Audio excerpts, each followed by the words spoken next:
Hey, welcome back to Woodworking with Wes. If you love woodworking like I do and you want to add a personal touch to your home, you've come to the right place. One of the biggest advantages to building your own furniture is the ability to customize it exactly to your needs.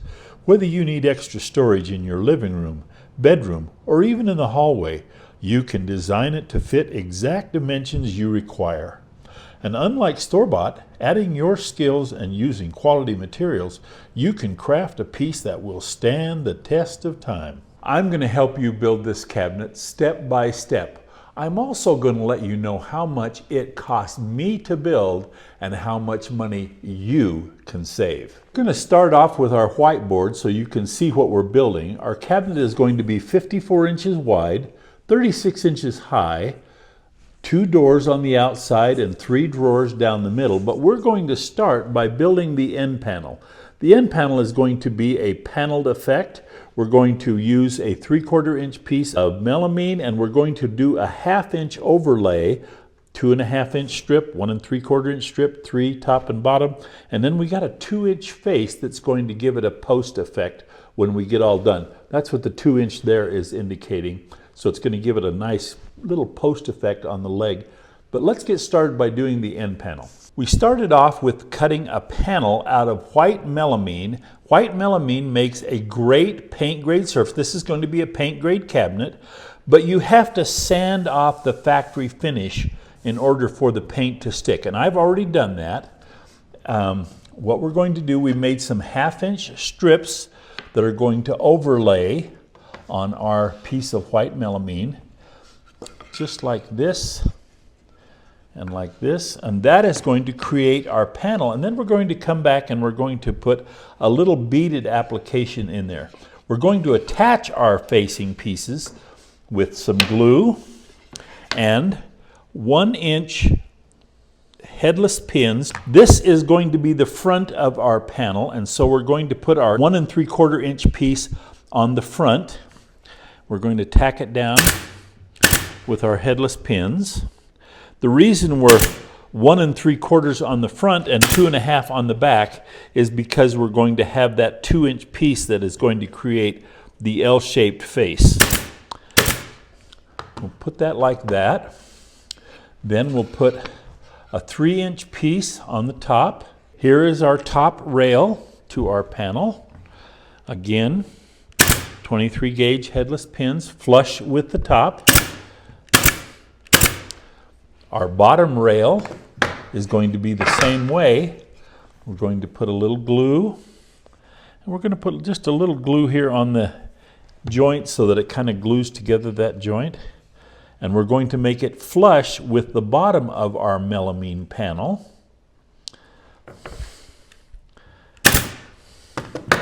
And tack it down again with our headless pins.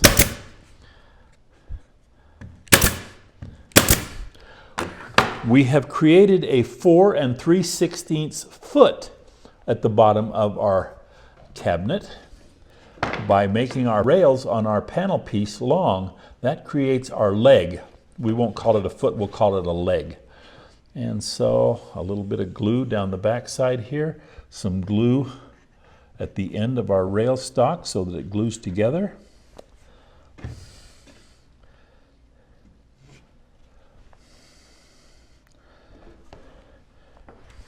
And more headless pins.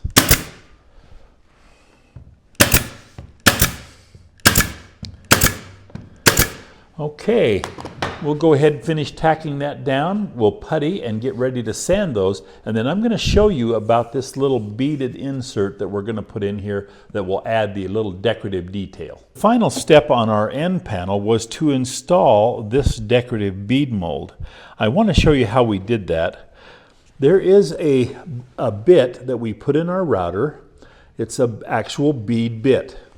And this one is a 1/4 inch. I have a 1/4 inch and a 3/8 bead mold bit. Let me turn that so you can see and show you how it cuts. It cuts a round top and a little square slot in there, and you make it flush with the top of your board. So there's the router cut that I've done.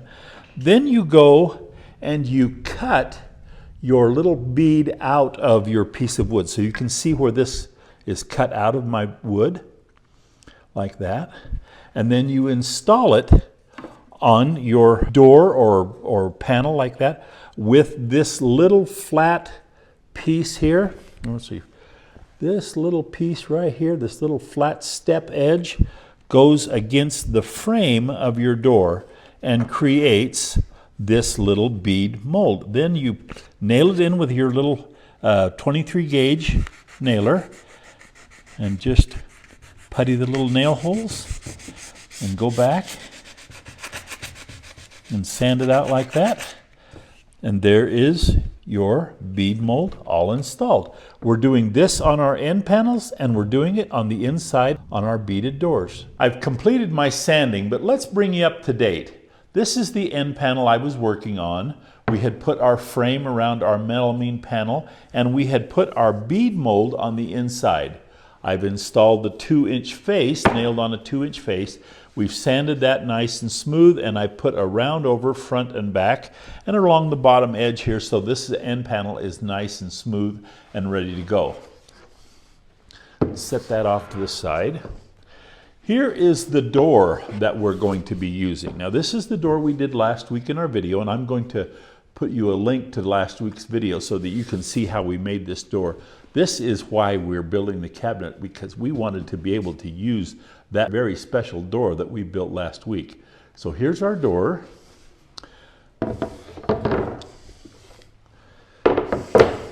Here's the little drawer faces that go with it. They're very cute. I like those. They turned out really nice.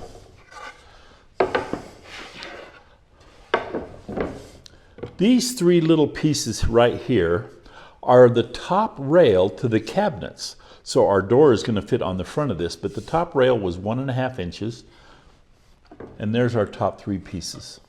For our edge banding, for our melamine sides and the actual box construction, we're using 1/4-inch solid strips that are going to be painted and attached after we do the assembly of the cabinet. And here's the top.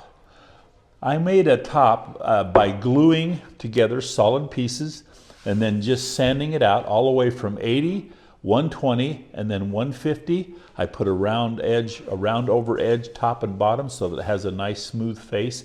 And this is going to make a beautiful painted top for our cabinet. All right, let's show you what paint we're going to use, and then we're going to head to the paint shop. I just wanted to go over the material and sprayer that we're going to be using to paint. We're using Sherwin-Williams Sherwood Pre-Cat Lacquer. We've had it tinted to inky blue. That's a color that is theirs. We're going to be using our Polindi electric sprayer. We've used this in the past to spray lacquer, and it works really well. And so let's get it mixed up and loaded and go paint. With all of our painting parts all finished, our doors, drawer faces, and end panels, it's now time to build the boxes. I drew out one of the boxes. This is going to be this cabinet right here. It's going to be 17.5 inches wide, 30 inches high. It will have an adjustable shelf, 1.5 inch top rail, which we talked about. I've listed out my sizes, 18 3/4 by 30, 18 3/4 by 16, and then my stretcher pieces. We also will have the drawer piece in the middle. It's only going to be 15 inches wide, but basically our sides and things like that are the exact same size.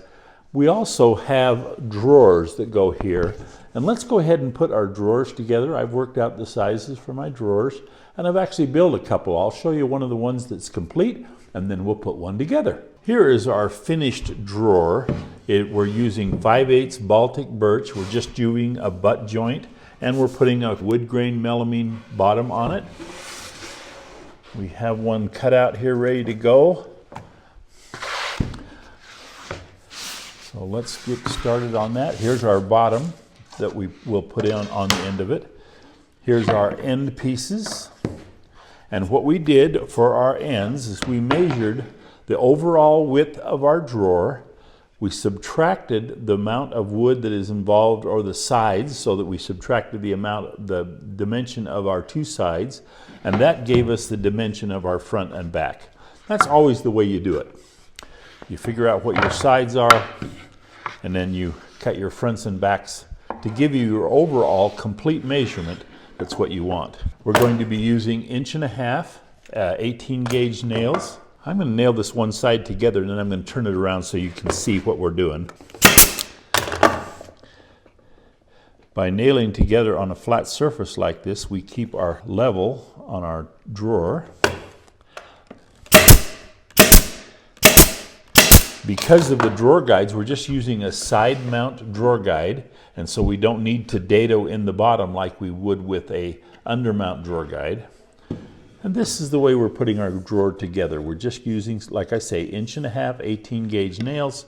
We're just using a butt joint, and we're just putting it together like that. This is the way I assembled drawers for years for my kitchens.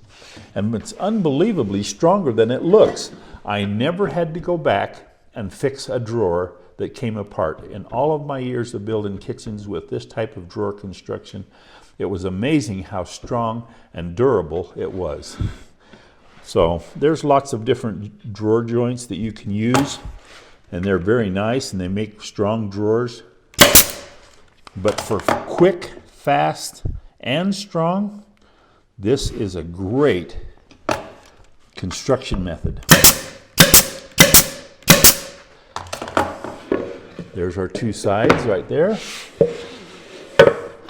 We'll nail on the third side same way. Then we'll come back and put the bottom on. With our sides, fronts, and backs nailed together, it's time to put on our wood grain melamine bottom. I always just nailed, like I say, because we're using flush mount side guides, we don't need to dado in the bottom. And we're just going to install this with 3/4 inch small crown staples, just nailed onto the bottom, right here. Now, I always cut my bottom. When I cut my bottom, I make sure it's good and square. I cut it a 32nd smaller than the actual size of the drawer, and that helps me square up my drawer, but not have any overhang. And so it just makes it a nice, neat, clean installation of my drawer bottom, but helps me square up my drawer. And I just make sure that I'm flush on the face, flush on the side. I'm a little short here and I'm a little short there, so I don't have any cleanup to do.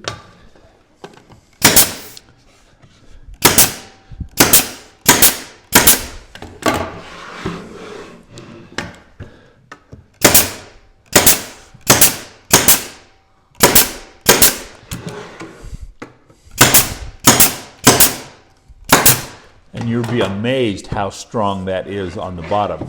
You can put a lot of weight in here, not have to worry about it.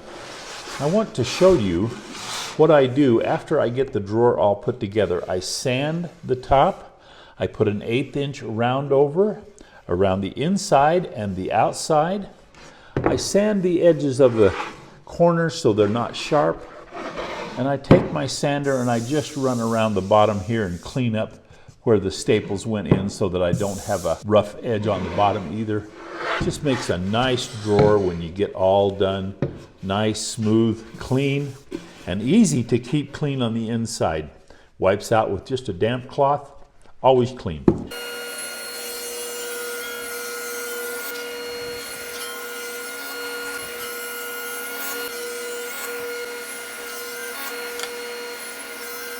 We're getting ready to spray our final coat of paint. We have sprayed one coat of paint, then we went back with a sanding sponge and we sanded the paint because it was rough. That's always the first coat, is a little rough.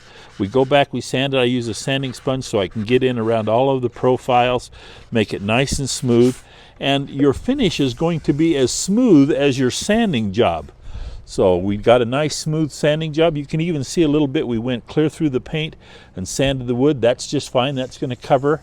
But we wanted to make sure we had a nice smooth sand so that we'll end up with a nice smooth paint. All right, and I always start with the edges.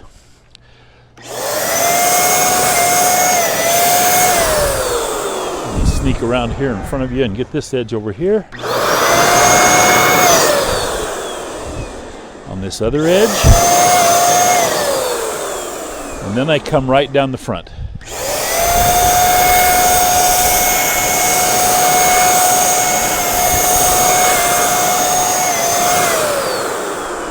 And you want to make sure that your final coat is all wet looking like that. You don't want a grainy look. You want it to be nice and wet, just like a wet surface, because that's the way your paint is going to dry. So if you're nice and smooth with your wet surface, you're going to be nice and smooth when it dries.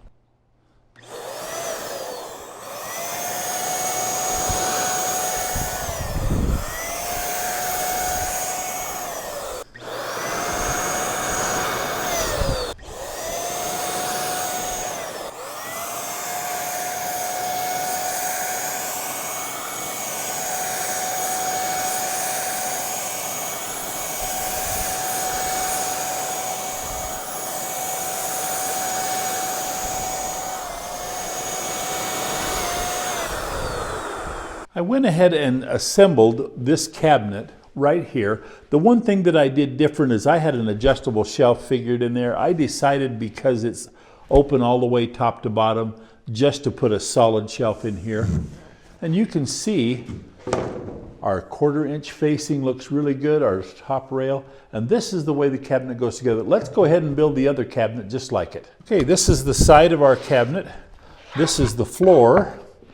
We're going to start off putting our floor together and our side together.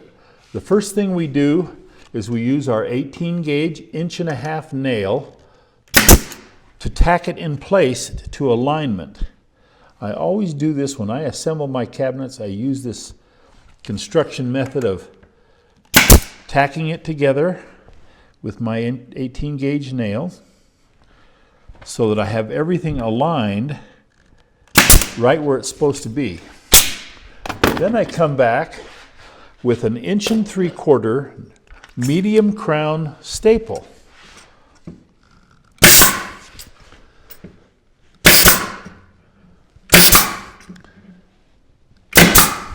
And that secures my assembly by doing that. I'll do that on the other side also, but the next thing we're going to do is we're going to install that shelf that I was talking about. We're getting ready to put the shelf in, like I talked about, and this is the spacer that we're going to use to space our shelf.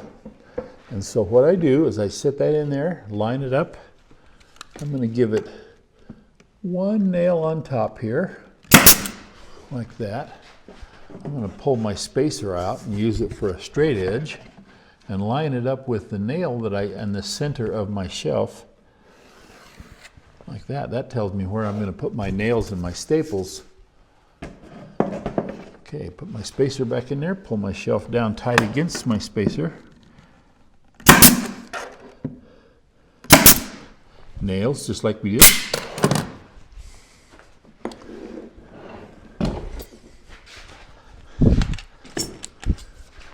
And then staples.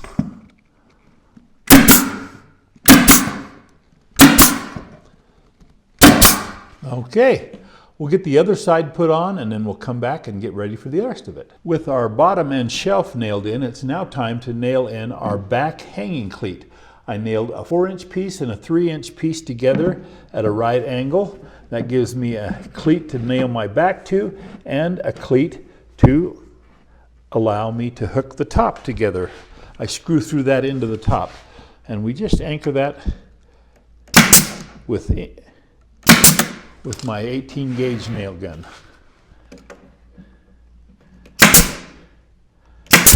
Okay, just like that. With our cabinet put together, we're going to go ahead and put the back on, and it's a 1/4 inch back, and we're going to be using 3/4 inch small crown staples. We cut our back 1/32 smaller than the size of our cabinet, so that we can use it to square our cabinet. We use the back, make sure that our back is cut good and square, and we use that back to square our cabinet, to make sure that everything lines up where it's supposed to.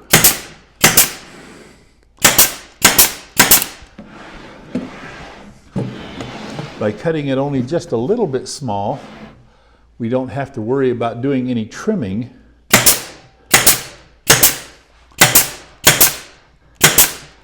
And we have a good back on our cabinet. Okay, the next thing we'll do is install our 1/4 inch edge banding that we made. We painted it blue while we did the rest of our painting.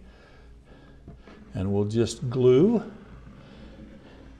and nail that on with 23 gauge headless pins, making sure that we're lined up with all of our edges. That makes a beautiful 1/4 inch solid edges for our cabinet. And we're doing that before we nail in the top piece, and I'll show you that in just a second. But let's go ahead and finish nailing on our 1/4 inch blue edge. It really makes a nice looking face on our cabinet, and by painting it separate, we don't have a mess on the inside of our cabinet. Our nice white cabinet, a nice blue edge, and crisp lines. We like it.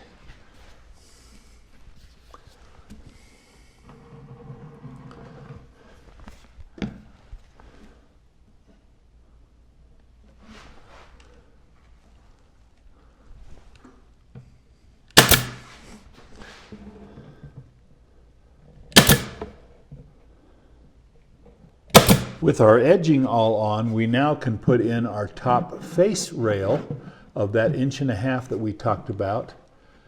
We are ready to do that, and so we'll nail this on with just 23, or with just our 18 gauge nail gun also.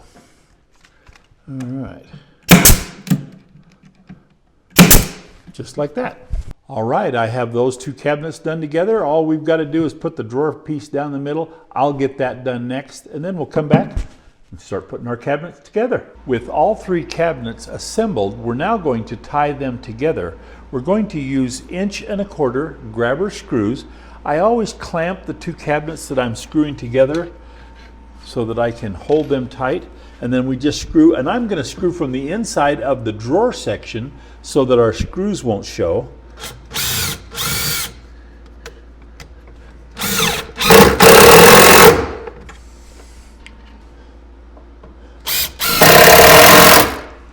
Like that.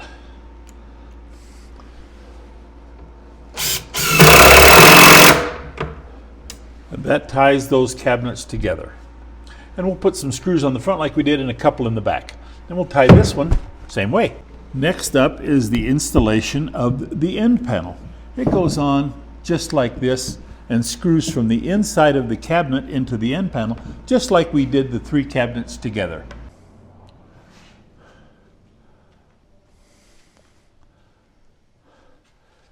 It's starting to look good. I want to show you one little thing that we're doing. Our screws that we used, I buy these little self-adhesive fast caps, and they just go right over the screw hole and hide the screw hole just like that. And we're going to go through and fast cap all of our screws that we did to tie the cabinets together. Okay, with our top in place, all I have to do is go through the hanging cleats that I installed in the inside of the cabinets and tie the top down, and that part of our installation is done. We just have doors and drawers. Let's work on that next. After I got the top screwed down, I took the doors and drawers that we had painted. I went ahead and drilled for pocket hinges. I put my drawers in, and I got the hardware all put on so that our cabinet is now complete and it looks great. Now, one of the things that I promised you was how much did I pay for the materials to build this and how much you can save. All right, here's the accounting. I added up all of the material that I used, including the hardware, the drawer guides, everything, in order to have a complete list of all of the things that I used, even the paint that I put on top of it. And I came up with $300 that I paid to build this cabinet.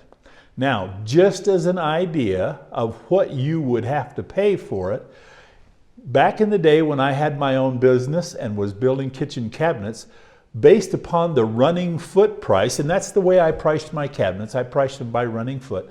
Based upon the running foot price of what I would charge for kitchen cabinets, this would have been about $1,800. But I always charged a little bit more when I did a custom piece of furniture, so probably in the $2,000 plus range. So take your $300 cost of materials, put it against $2,000, and you just saved $1,700 by building it yourself. That's the kind of money you can save when you learn how to build with us here on Woodworking with Wes.